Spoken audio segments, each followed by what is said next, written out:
They told me it was just for the holidays, like it was some small favor I could easily grant.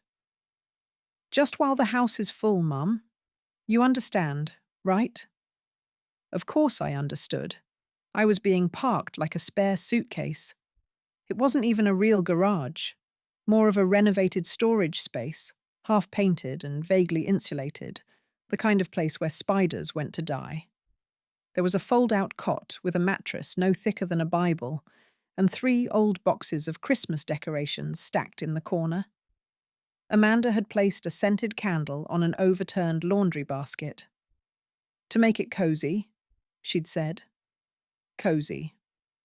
I sat down on the cot, and it let out a soft groan. My knees ached. They always did in the cold. And this room had no radiator, just a space heater humming like an old fridge. There were 2 folded blankets, one electric that didn't work, and one scratchy wool thing that smelled faintly of mothballs and damp cardboard. From the crack under the garage door, I could see the flickering light from the house. Laughter drifted across the yard. My grandchildren were playing video games. Amanda's husband, Clark, was probably pouring himself his second drink. I imagined the warm kitchen, the smell of roasted turkey and cinnamon, and the thud of a dishwasher door closing. And here I was, in the garage, for the holidays. I tried to remind myself that Amanda was busy, stressed, tired. The kids, the house, the job. It was a lot. She didn't mean anything by it. She loved me. I was sure of it. But as I tugged the blanket over my lap, I saw a black plastic bag tied to the doorknob. Mum's things, written in Sharpie. Inside, one set of pajamas, a toiletry kit, and the holiday sweater I wore every year since Amanda had her first child. No slippers, no robe. I didn't sleep much that night. Every time I closed my eyes, I remembered Amanda at 5 years old, running down the hallway in pigtails, shouting for me to tuck her in again. I used to sing to her. Now I was a guest in her home. Not even a guest. An afterthought. A garage dweller. By morning, my joints had stiffened so badly I could barely stand. I dressed slowly, biting back pain. When I entered the kitchen, Amanda was on the phone, pacing, wearing yoga pants and an expensive-looking cashmere sweater. "Oh, hey, Mom," she said, not making eye contact. "Breakfast stuff's in the fridge. I've got a client call. Be back in a bit." The fridge was packed, but nothing looked like breakfast. Leftovers, bottles of wine, a takeout box labelled, "Amanda, do not touch." I poured myself a glass of orange juice and sat at the table. Clark nodded at me, barely. The kids didn't look up. "Grandma's in the garage," the youngest whispered, giggling. I looked down at my hands. They were trembling slightly. Later that day, Amanda asked me to pick up a few things from the store. "Use the usual card," she said, handing me my own wallet. That stopped me. I'd left it in my bag. Why was it in her hands? I opened it. Inside was the joint credit card I'd added her to 5 years ago, when she was struggling to make ends meet. Back then it had felt natural. She was my daughter, and I was just a retired widow with modest savings. Why not help? But now the card was worn. The magnetic stripe faded. I glanced at the transaction history on my phone, something I hadn't checked in months. $186.72, designer decor, $320.50, spa retreat deposit, $2,498. Home furnishings deluxe. I stared at the numbers, throat dry. This wasn't about breakfast groceries. When I returned from the store, with 2 bags of food I paid for myself, Amanda barely glanced at me. "Thanks, Mom," she said. "You're a lifesaver." That night, I lay in the garage with the cold pressing against my spine and the glow of the house spilling across the grass, and I knew. This wasn't temporary. This wasn't an accident. This was who I had become. Convenient, invisible, used. and I had a choice to make. The second night in the garage was colder than the first. A wind had picked up sometime after midnight, and I could hear it slipping through the cracks in the old siding like a thief. The space heater gave off a pathetic wheeze and then clicked off. I wrapped my coat around my legs and stared at the low ceiling, wide awake, waiting for morning. At dawn, I shuffled to the kitchen in my house shoes, half hoping someone would ask if I'd slept well. No one did. The table was cluttered with cereal boxes and sticky spoons. The kids had already eaten. Amanda was in leggings again, typing furiously on her laptop. "Morning," I said. She nodded, but didn't look up. "Could you make sure the laundry gets moved over, Mum? Clark forgot, and I've got back-to-back meetings." I blinked. "You want me to do your laundry?" She smiled in that distracted way people do when they're not really listening. "Just the whites, and then maybe fold the towels if you have a sec." When my husband was alive, I used to fold everything into perfect rectangles, even his handkerchiefs.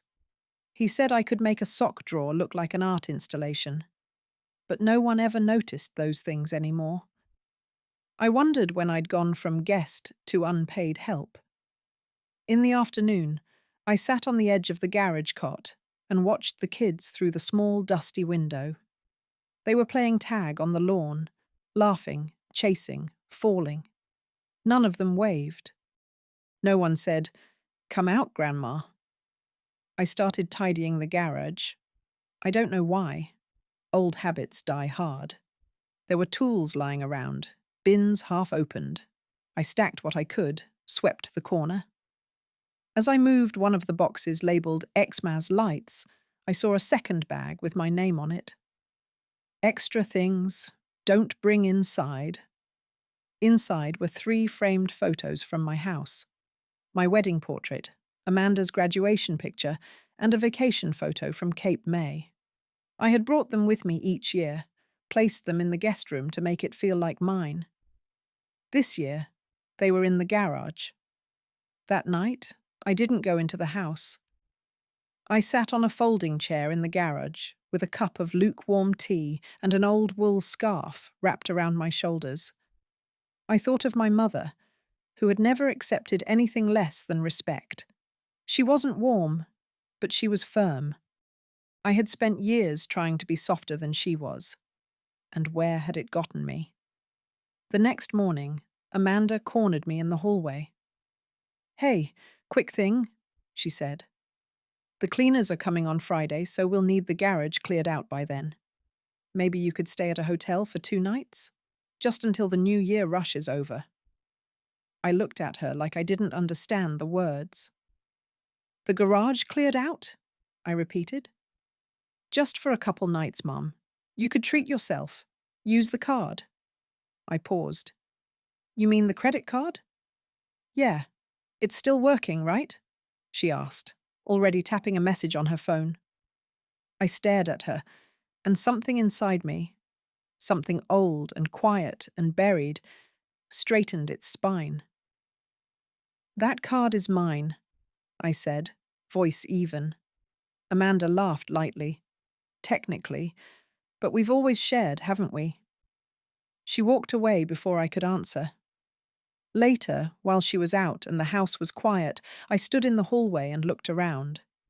Everything in this place was curated: sleek furniture, glossy photos, white marble countertops. Nothing soft, nothing warm. Amanda's house had become a showroom, and I didn't belong in it. I went back to the garage and opened my purse. The old envelope was still there, the one with the original paperwork for the card and the phone number of my banker, Philip. I dialed. He picked up on the 3rd ring. "Mrs. Greaves." What a surprise. "Philip," I said slowly, "I need to talk about some changes to my account." "Of course. What can I help you with?" "I want to remove a user from my credit card," I said. "Effective immediately." He hesitated. "Yes, certainly." May I ask who? My daughter. Another pause. Yes, ma'am. I'll need a verbal confirmation and a quick signature once you're back in town, but we can start the process today. Good, I said, and exhaled. And one more thing. And one more thing, I said, holding the phone a little tighter. I want to review all recent transactions, everything from the last 6 months. I need a full report. Philip's tone turned professional in an instant. Certainly, Mrs. Greaves. I'll send the itemized statements to your email right away. Is the same address still good? Yes, I said, then paused. Actually, no. Send them to this one instead. I gave him a new email I hadn't used in years, one Amanda didn't know, a relic from when I still had my sewing business. Understood. I'll get them to you within the hour. When we hung up, I stared at the darkened screen of my phone and felt the quiet bloom of something I hadn't felt in a long time: control. In the afternoon, while Amanda and Clark were at the gym, they called it holiday stress relief, I used their printer to collect the statements, over 70 pages in all. The ink was still warm as I sat at the dining table and began going through the transactions. It was like peeling back layers of a life I didn't know my daughter had. Hostel, 240, Luxury Furniture Co., 1930, Kids Horseback Riding Lessons, 375, Online Boutique, same name as the box I saw in the garage, $2,100, Resort Booking, Aspen, 619, Catering Deposit, 265, Spa Visit, $180, Holiday Costume Rental, for the dog, line after line, month after month, all under my name, all with my credit. I didn't remember agreeing to fund ski trips or luxury candles.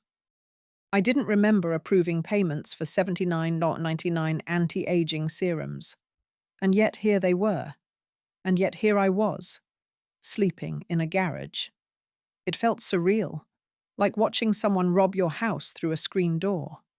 My name, used like a coupon code. My life, reduced to a string of transactions. The real blow came when I reached November's end. There, in bold black text, $4,300, deposit, event venue, December 24th. Blackwood Hall, a venue, on Christmas Eve. I blinked. I hadn't been told about any party. There were no invitations, no mention of a gathering.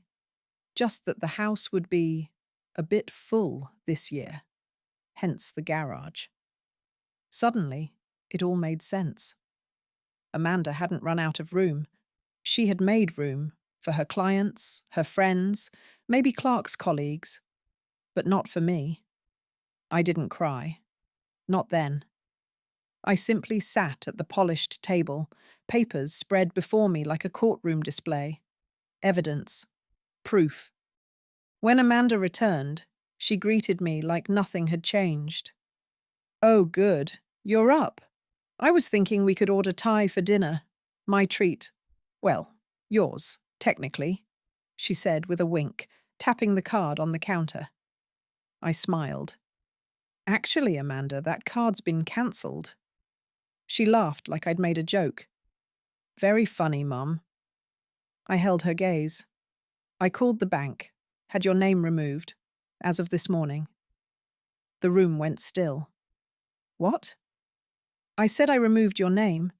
You'll need to use your own card from now on."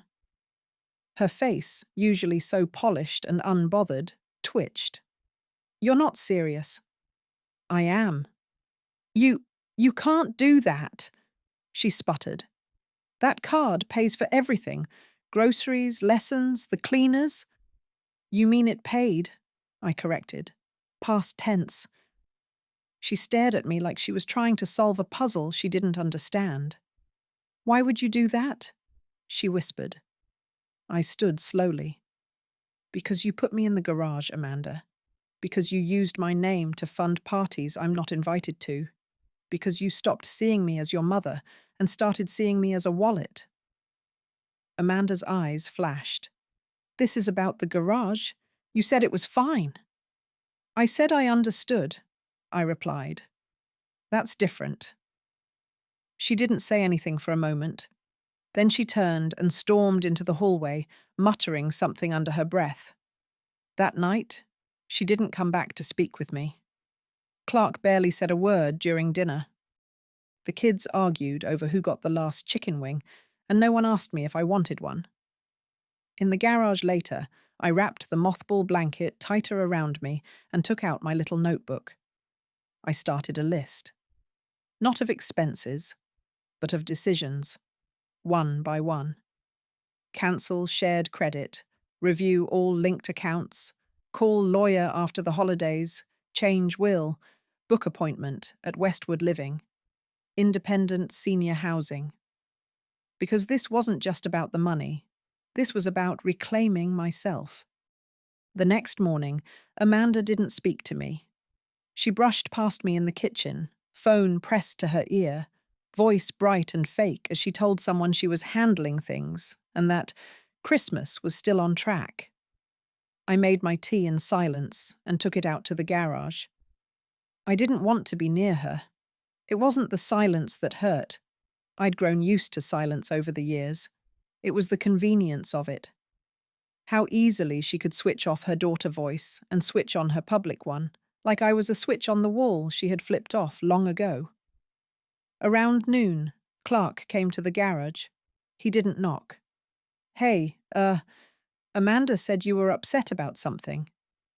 I looked up from my tea. Upset isn't the word I'd use. He shifted his weight, arms crossed. She said you cancelled the card. That true? It is. He sighed.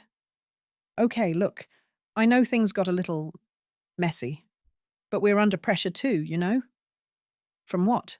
Ordering catered lobster for 20 guests? I asked calmly. Renting a venue on Christmas Eve while your mother-in-law sleeps next to a toolbox? His jaw tightened. It's just for a few days. It's been a few years, Clark. You just stopped pretending. He ran a hand over his short hair, like he couldn't believe he was having this conversation with a woman in a coat and scarf inside a garage. You don't have to make this harder than it is. I smiled faintly. You think this is hard? This is me being polite. If I were being hard, you'd be calling your accountant by now. He didn't have anything to say to that. He left quietly. That afternoon, I called my lawyer. Francine had been handling my affairs since Harold died, and she still sent handwritten cards every birthday. When I explained the situation, she was quiet for a long moment. I see, she said. You want to update the will, revoke financial access, and create a living trust? Yes. For whom? My grandson, Jordan.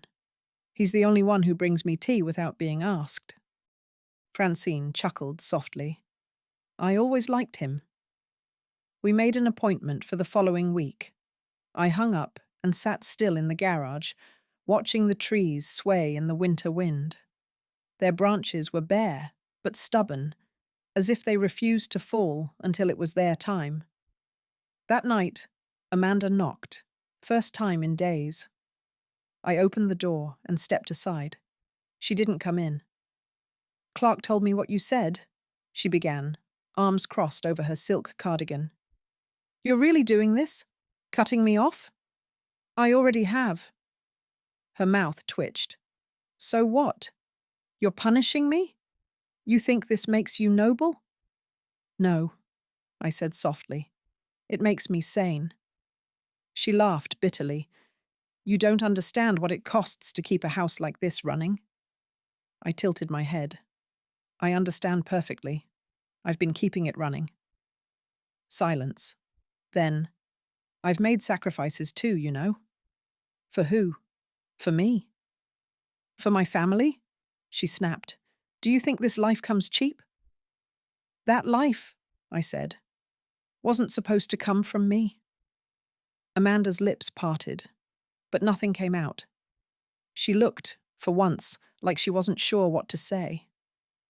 You've mistaken access for love, Amanda, I continued. You think because I've always said yes, I'll never say no, That's on me. I taught you that. She swallowed. So what happens now? You live your life, I said. But not on my balance sheet. She turned and left without another word. That night, the garage felt warmer. Not because of the heater. It was still making that sad whirring sound. But because something had shifted inside me.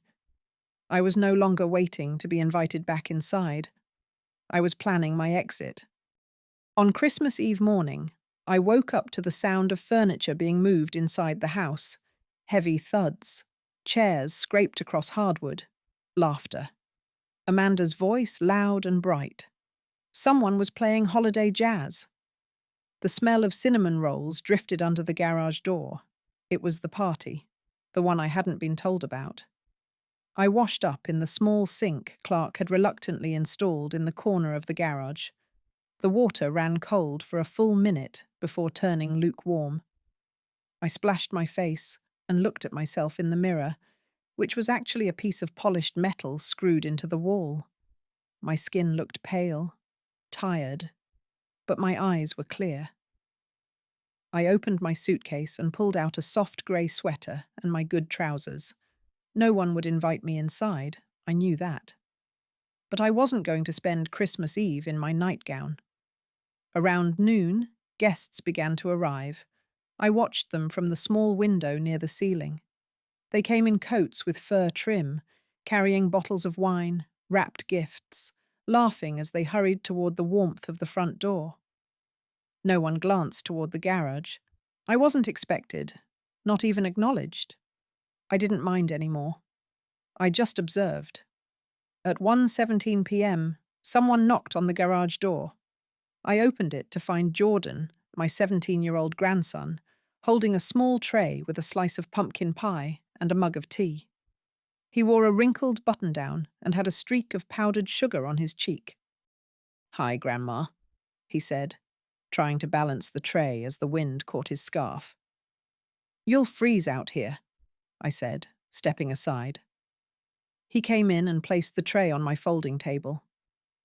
"They told me not to bring you anything. Said you were probably resting." I looked at him for a long moment. "And yet, here you are." He shrugged. It didn't feel right. I smiled, then sat down on the edge of the cot. Jordan pulled up a paint can and sat across from me. "Did you know they booked a jazz trio?" he asked, taking a sip of my tea. "No," I said, "but I'm not surprised. They didn't even hang the stockings this year, just weird gold garland everywhere. Looks like a showroom." I nodded. That's what this house has become. A performance. Jordan looked down at his lap. I miss when Christmas felt like home. I reached over and squeezed his hand. So do I.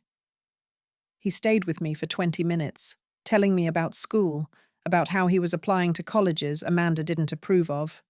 Too far, too expensive, too non-lucrative, and how he'd been saving up from his part-time job at the bookstore. Before he left, he looked me in the eyes. "You don't deserve this, Grandma. Any of it." I wanted to cry, but I didn't. Instead, I cupped his face in my hand. "Neither do you." When he was gone, I stared at the untouched pie for a long time. By late afternoon, the jazz music had started, muffled by walls, but still distinct. I heard laughter, clinking glasses, the rise and fall of party voices. Occasionally, someone would open the back door and a breeze of music would drift out. But never an invitation. Around 5 p.m., I called Francine, my lawyer. "I've been thinking about the trust," I told her. "Can we set it up before the end of the year?" "Absolutely," she said. "Are you still sure about the beneficiary?" "I am. It's Jordan." "And the rest of the estate?" "I want the will amended.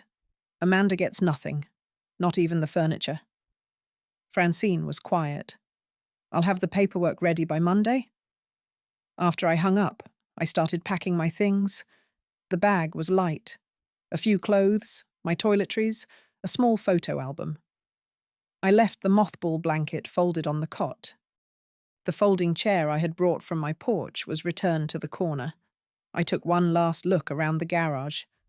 I had lived many lives in this world. This wasn't one I'd keep. At 7, I wheeled my suitcase to the end of the driveway. A taxi pulled up, just as I'd arranged. The driver, a kind-faced woman about my age, helped me with the bag. "Heading to Westwood?" she asked. "Yes." "Big move?" "No," I said, glancing back at the glowing windows. "A necessary one." As we pulled away, I didn't look back again. Westwood Living wasn't a nursing home. It was a community. Small, independent units with tiny porches and flower beds, a shared library, and a sunroom where the residents played cards and passed around crossword puzzles. The woman at the front desk wore a sweater with tiny bells sewn onto the cuffs. When I arrived, she looked up with a warm smile.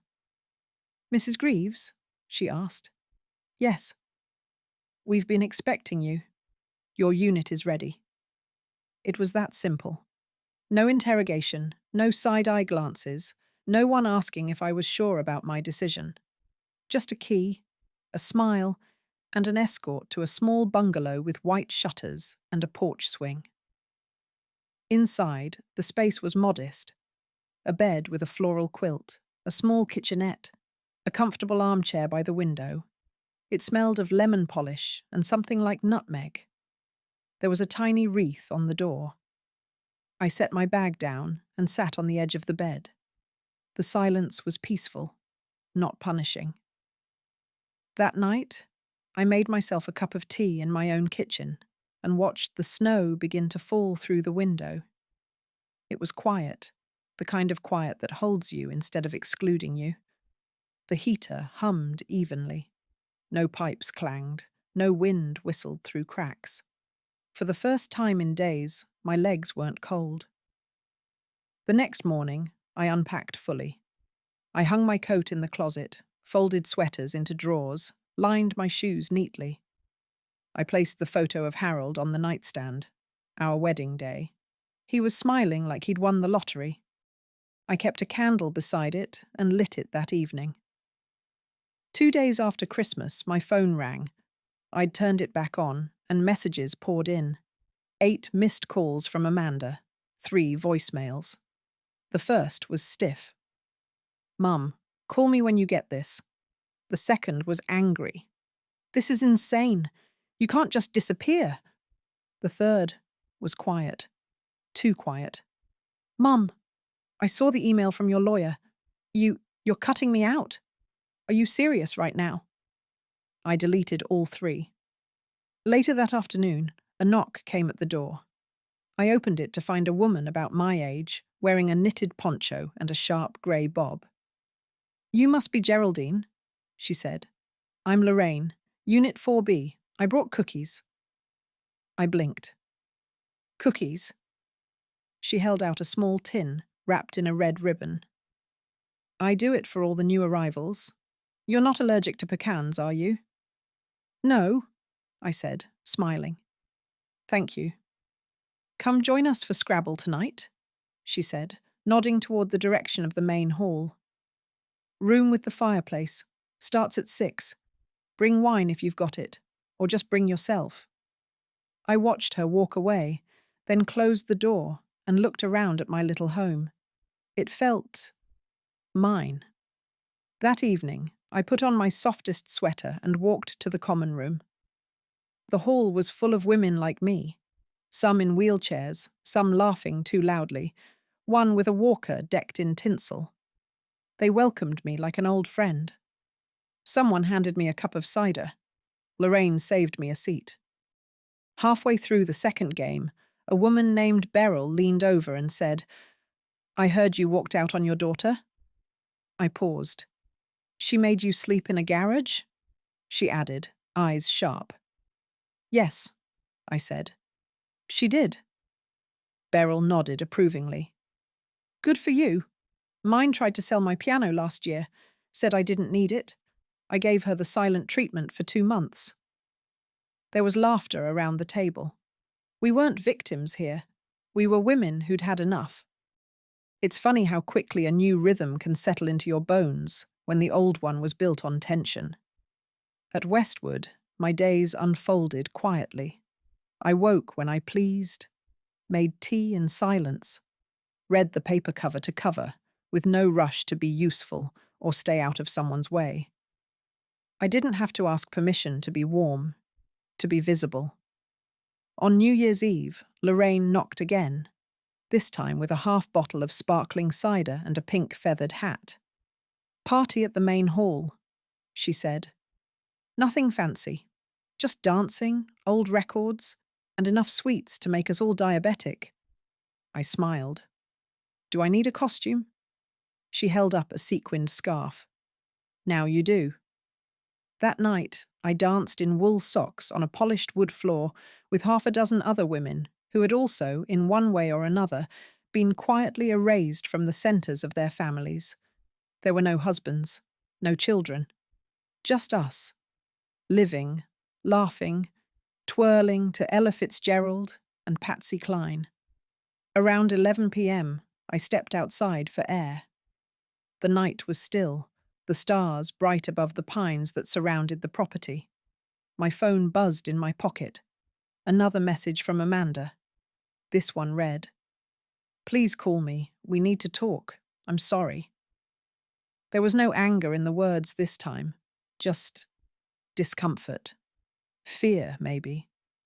She had realized something was different now, that I was different now. I didn't reply. Instead, I went back inside and danced with Beryl, who had taken off her orthopedic shoes and declared her feet were tired of behaving. The next morning, January 1st, I called Francine again. "I've been thinking," I said, "about what else needs to change." "Go on." "I want to sell the house." Francine didn't ask if I was sure. She just said, "All right, I'll start the paperwork." I gave her the keys over coffee a week later. The house had felt like a museum for years, not of memories, but of expectations. Amanda had been using it as leverage, a storage place for things she didn't want in her own home but couldn't bear to throw out. "Sell it," I said. "Put half in the trust for Jordan. The rest I'll use myself." Francine smiled.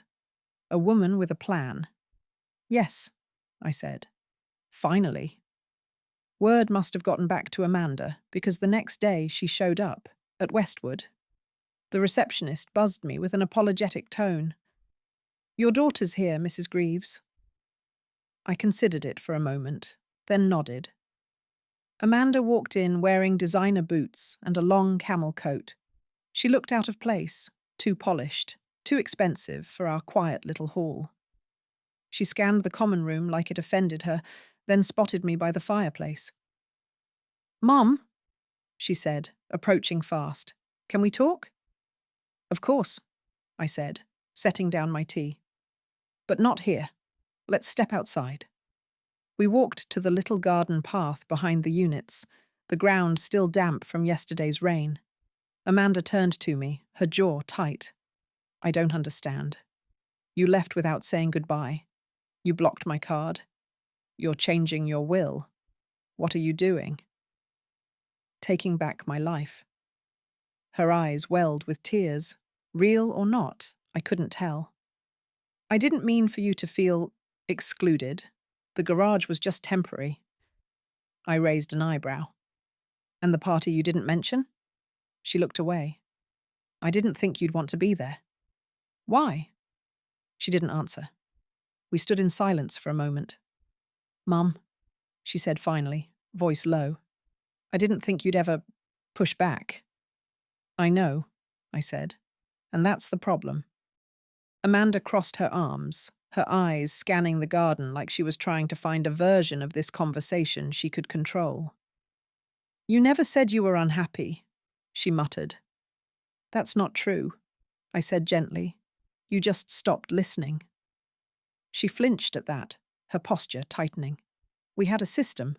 You helped us. We helped you." You mean you helped yourselves to my name, my money, and my silence? Her face flushed. That's not fair. No, I said. It isn't. We stood there, mother and daughter, two women who had once braided each other's hair and now could barely make eye contact. The winter air stung my cheeks, but I didn't move. Amanda finally spoke. So what now? You're cutting me off forever? I don't know, I answered. I'm still deciding. She looked stunned. You're serious. I'm 78, Amanda. I've spent more than half my life giving. I gave you a roof, an education, my energy. I paid for your wedding, your children's camps, your kitchen remodel, your pets, your debt. I even gave you my trust, and you used it to put me in a garage.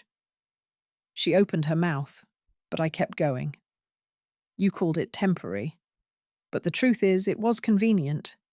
You didn't want to make room for me. You wanted me tucked away, out of view.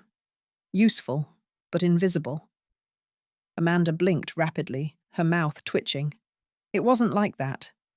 But it was, I said. And the worst part? I allowed it. For years. Because I thought it would keep the peace. But peace bought with silence isn't peace. It's compliance. The words hung between us, heavy as snow-laden branches. Amanda's voice cracked. So what? Now you hate me? No, I said quietly. I'm just done betraying myself for your comfort. Her chin trembled, and for a split second, I saw the little girl she used to be, the one who brought me dandelions and asked if she was my favorite. But that child was long gone, replaced by a woman who couldn't see me as anything but a resource. I don't know what to say, she whispered. You don't have to say anything, I replied. Just hear it. Really hear it. We stood in silence. Birds flitted between the branches of a bare oak. Somewhere, a wind chime tinkled. Finally, Amanda straightened. I need to go. I nodded. Take care of yourself. She turned to leave, paused, then looked back. And what about the kids? You'll just cut them off too? I softened. Jordan's the only one who ever knocked on the garage door. He'll be fine. Amanda's face darkened, but she didn't argue. I watched her walk away, coat swishing with each step. She didn't look back. When I returned to my unit, Lorraine was sitting on my porch swing with 2 cups of cocoa. Well, she said, handing me one. How'd it go? Like trying to reason with a fog bank, I sighed, sitting down beside her. Let me guess. She didn't apologize, but she looked sorry. Exactly. Classic daughter. We sipped our cocoa in silence, watching the clouds shift above the pine trees. You know, Lorraine said after a moment, this place? It's not a last stop. It's a clean slate. I smiled. That's what I'm starting to believe. It's remarkable how quickly your mind begins to clear when no one is tugging at your conscience. At Westwood, days were gentle. The air smelled of coffee and pine. No one needed anything from me. And if someone offered a kindness, it wasn't to cash in later. It was just kindness, plain and simple. I spent mornings in the library, small but lovingly kept. Books donated by residents, shelves labelled in shaky handwriting, mystery, romance, history, cookbooks we don't use. I started rereading old favourites, not because I was nostalgic, but because I finally had time. Afternoons, I walked. Not far. My knees weren't what they used to be, but enough to feel the cold air bite my cheeks and remind me I was still alive, still upright, still me. Then there was the garden. Lorraine showed me the compost bin and the dormant raised beds. Come spring, she said, patting the soil. This place will bloom. Tomatoes, beans, zucchini that grow like monsters. I asked if I could help. She raised an eyebrow and handed me a trowel. No observers allowed. We began planting the first indoor seedlings in early February. One afternoon, as I sat labeling trays of basil and thyme, my phone buzzed. It was a text from Amanda. "Jordan told me you set up a trust in his name. Is that true?" I stared at the screen. No greeting. No warmth. Just a demand wrapped in surprise. I didn't reply. 10 minutes later, another message. "You've made your point. Can we stop now?" Stop? As though dignity was a tantrum. As though boundaries were something you paused when it made others uncomfortable. I placed the phone face down and returned to the seedlings. Later that week, a letter arrived. Not an email, not a text. A letter, in Jordan's handwriting. "Dear Grandma," it began, "I don't know everything that's going on, but I want you to know I'm really proud of you. It's hard to stand up for yourself, especially to family. I see you, and I love you." Inside the envelope was a photo, me and Jordan from 3 years ago, in my old backyard. He was holding a paper plate stacked with burnt marshmallows, laughing. I had my arm around him. We looked like co-conspirators. I taped the photo to my fridge. That night, at the Tuesday supper club, really just 4 of us eating casserole and pretending it wasn't all leftovers, I told Lorraine about the letter. She grinned. Good kid. When I changed my will, my daughter sent me a quote from the Bible. You know? The one about honoring thy parents? What did you send back? A recipe for my apple cobbler and a note that said, "Earn it." We laughed so hard I nearly spilled my tea. After dinner, I sat in my living room and wrote my own letter.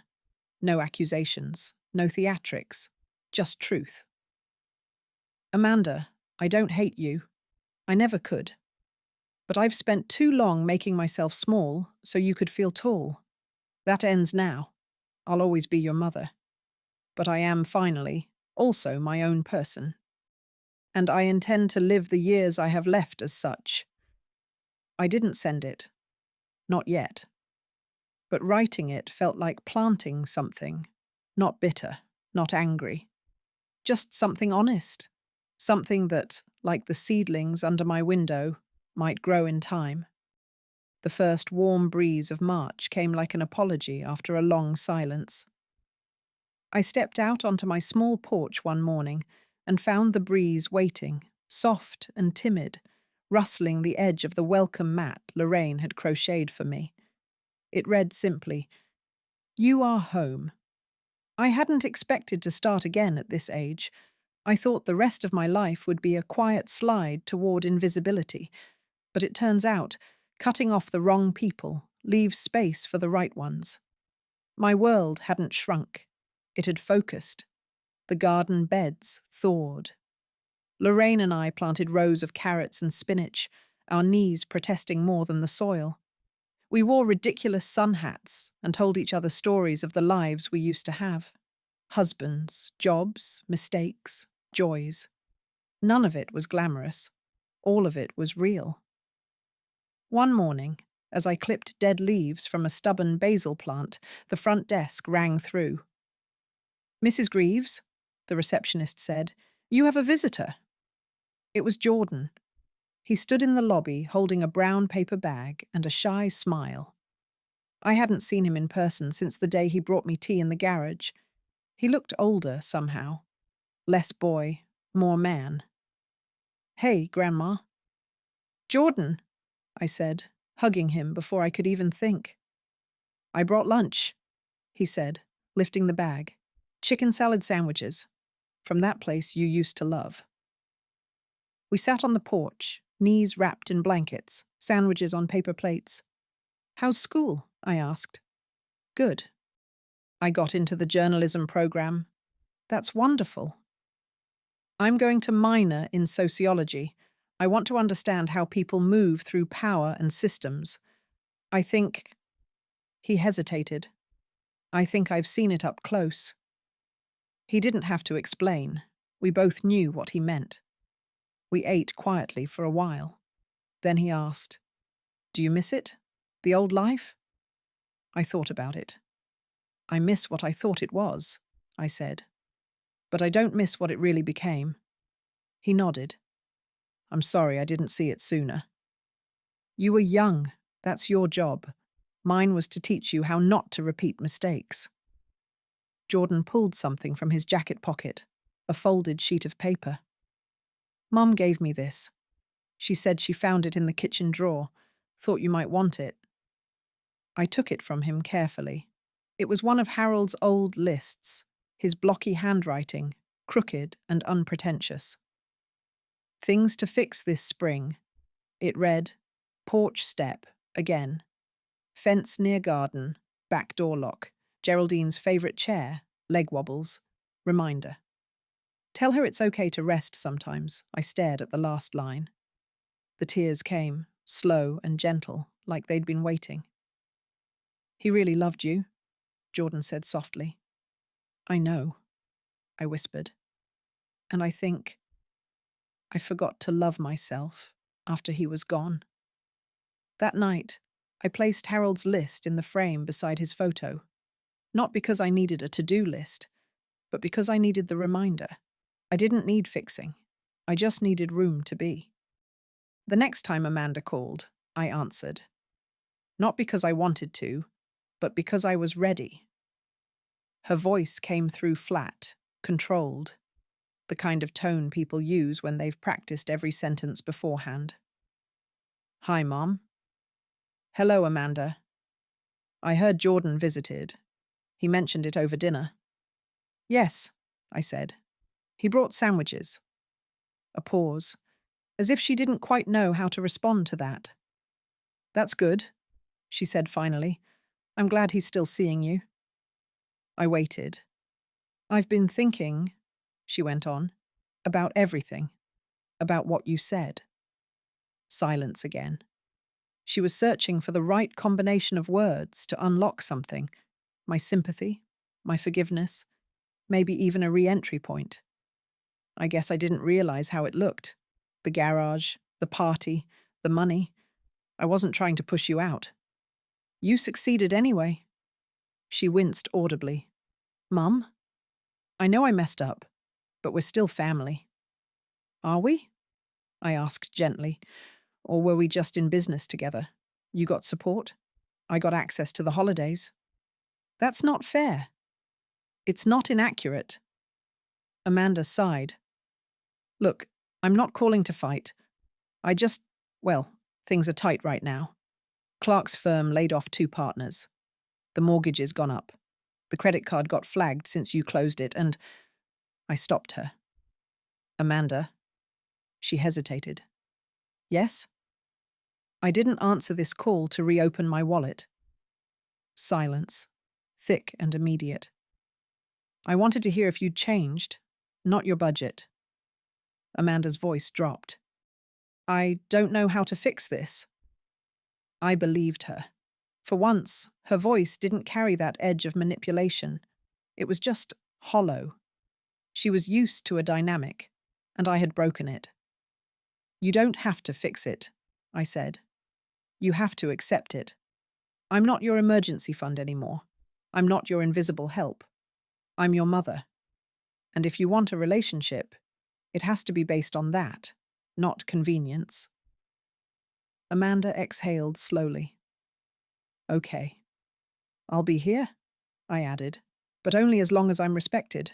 I won't crawl back into your house for a room beside a lawnmower." Another pause. "I understand," she said.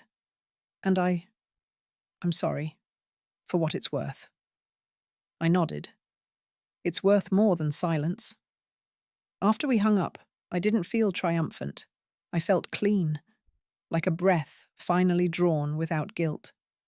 That evening, I joined Lorraine and Beryl for tea on the community porch. Someone had brought lemon squares. There was talk of spring plans, a swap meet, a garden party, a talent show, which Beryl insisted would include her singing Fever in full red sequins. "I'll be on tambourine," Lorraine said. "I have arthritis, but I can shake something." We laughed until the sky turned pink and the porch lights blinked on. Back in my unit, I pulled out the notebook where I'd started tracking changes, not bills. I added a new line. Took a call, not the bait. Underneath it, I added something bolder. Defined my own worth. And finally, beneath it, in Harold's handwriting, still on that old list. Tell her it's okay to rest sometimes. I whispered aloud. I think I finally am. Spring arrived, like an overdue letter, hesitant at first, then suddenly everywhere. The buds on the trees outside my window burst open almost overnight. Lorraine's tulips poked through the soil like stubborn old women in church hats. Even the wind softened. Inside my unit, the light changed too, warmer in the mornings, kind. I started leaving the windows cracked, letting the air carry in the scent of earth and new beginnings. Amanda didn't call again for weeks, and I didn't miss her. But Jordan came by often, sometimes with homework to finish in the quiet of my kitchenette, sometimes with gossip from school, sometimes just to sit beside me and peel oranges like we used to when he was little. One afternoon, he arrived with a duffel bag and red eyes. "Can I stay here tonight?" I nodded. Of course. He didn't explain, not right away. We ate leftovers in silence, the kind only shared by people who don't need to fill every gap. Eventually, he said, "Mom lost it. Again. Said I was ungrateful for not choosing the college she wanted, that I was abandoning her." I stirred my tea. She said that to me once too, when I declined to pay for a second renovation of her kitchen. Jordan gave a hollow laugh. "She said you were punishing her." "No," I said. "I was protecting myself." He looked up. "Do you think she'll ever change?" "I think she's comfortable in her version of reality. Change would require discomfort and humility." He nodded, biting his lip. "I'm scared I'll become like her." "You won't," I said. "You're already asking the questions she refuses to." He stayed that night, slept on my pull-out chair with Harold's old quilt and a pillow that still smelled like lavender. In the morning, I made pancakes. "Why don't you come live here full-time?" he asked, between bites. "This place is better than most apartments I've seen." I smiled. "Because they don't allow college boys to room with their grandmothers." "Shame," he said. "Would have saved me rent and heartache." A few days later, Amanda called again. I let it ring. The voicemail was short. "I heard Jordan stayed with you. I suppose you're turning him against me now too. Congratulations." I didn't respond. I didn't need to. Because Jordan wasn't turned. He was awake. The next week, Francine called to confirm that the house sale had closed. "All done," she said. "Funds are transferred. Trust is set. Your new accounts are secure." I looked around my little unit. Small, yes, but wholly mine. "And the deed?" I asked. "In Jordan's name, for when he turns 25. Protected until then." "Good," I said. A knock came at the door. It was Lorraine, holding a straw hat and a pair of gloves. "Time to plant the tomatoes," she said. I waved her in. "Let's do it." We walked to the garden. The soil was rich, dark, ready. The kind of soil you don't get from a bag. The kind you earn by showing up and turning over what's dead, planting again with your bare hands. As we knelt to dig, I thought, this is what legacy really looks like. Not a house, not a bank account, but teaching someone when to walk away and when to begin again. By April, Westwood felt less like a facility and more like a small, slightly mischievous village. We had routines, rituals, and rebellions. Every Wednesday, Beryl smuggled in pastries from the French bakery that was technically off-limits to our diabetic crowd. Lorraine taught a weekly yoga for skeptics class on the lawn, mostly stretching and gossip. I started keeping bees with a woman named Marion, who swore the honey helped her arthritis more than any pill. We weren't just passing time. We were living. One sunny afternoon, I stood outside with a basket of lemons from our shared tree when I saw Amanda's car pull into the visitor lot. She hadn't called ahead. She stepped out wearing flats and no makeup, a rare sight. Her posture was less rigid, her eyes shadowed. I didn't move to meet her. I waited on my little porch. "Hi, Mom," she said, approaching cautiously. "Hello, Amanda." She hesitated, glancing at the rocking chair beside me. "May I sit?" I nodded. She lowered herself slowly, like every step might trigger a trap. "I didn't come to argue," she began. "That's good," I said, "because I won't." She looked at her hands. "Jordan moved out. He signed a lease with 2 friends. Says he's ready to be on his own. That's what growing up looks like. I guess I just didn't see it coming." "You weren't looking," I said gently. Amanda flinched. "I came to say something, and I don't want to botch it." I waited. "I'm sorry," she said. "Not just for the garage, or the credit card, or the party. For all of it. For how I made you small." My chest tightened, but I stayed still. "I don't know where I learned to do that," she went on, "but I think I kept you in a certain shape because I didn't want to examine my own." I studied her face, not for lies, but for weight, and it was there, heavy, real. "I'm not asking for money," she added, "or inheritance, or anything." "What are you asking for?" She looked down. "A chance to start over, even if that means just sending letters.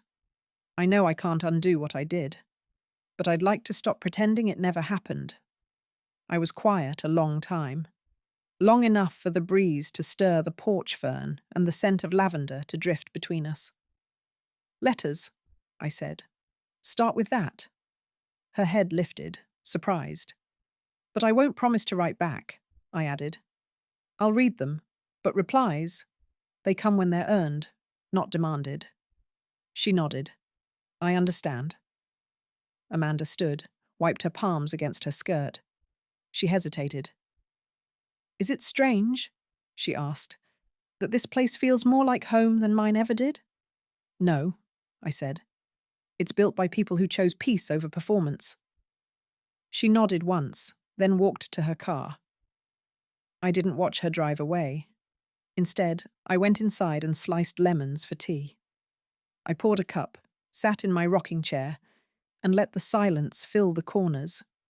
Not empty, but full of space I had reclaimed. Space I would no longer surrender. The first letter from Amanda arrived a week later. It was in her handwriting, the one she used before emails and text messages replaced everything that required pause. The envelope was plain. No return address, just my name. Inside, a single page. "Dear Mom," it began. "I'm writing this on paper because I don't trust myself not to edit it if I type, and because I think you deserve something slower, more considered." I sat down with the letter and a cup of chamomile, heart steady but alert. "I remember when I was 12, and you took me out of school early because I got my first period. You didn't make a big deal. You handed me sweatpants, made me tea, and said, 'It's just your body reminding you that you're not made of glass.' I've thought about that moment more than I want to admit." She went on, sentence by sentence, not pleading, not dramatic, just honest. "I didn't realize how much I mirrored the world around me. The people who told me success looked a certain way. That being a good daughter meant hosting the holidays, not making room at the table. I thought as long as you were present, that meant you were fine. But I see now, I didn't look at you. Not really." By the end of the letter, I was still, not tearful, not angry, just still. It was a beginning. No more, no less. I folded the page carefully and placed it between the pages of the gardening book I'd been reading. A marker not just of place, but of time. That afternoon, I joined Lorraine and Beryl for iced tea in the garden. The spinach was nearly ready, and the tomatoes were beginning to flower. We talked about the upcoming talent show, about Marion's new hip. It's titanium, and I fully expect her to fly next time we have a storm. And about nothing at all. I felt light. Later, I received another message, this time from Francine. House funds settled. Remaining balance transferred. Jordan's trust secured. All final. One chapter closed. Ink dried. I walked to the small community board outside the hall and pinned up a note. Porch swing poetry starts Friday. Bring one to read, or just come listen. Geraldine, Unit 6C.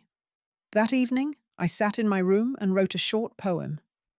Just for me. Nothing fancy. About lemons and bees and the way chairs remember the weight of people who no longer sit in them. I thought of Harold, of his quiet steadiness. I whispered into the room. You were right. I didn't need to give it all away to be loved. And for the first time in years, I believed it. When I turned off the lights and settled under my quilt, I felt no ache, no dread of morning, just sleep coming, soft and sure.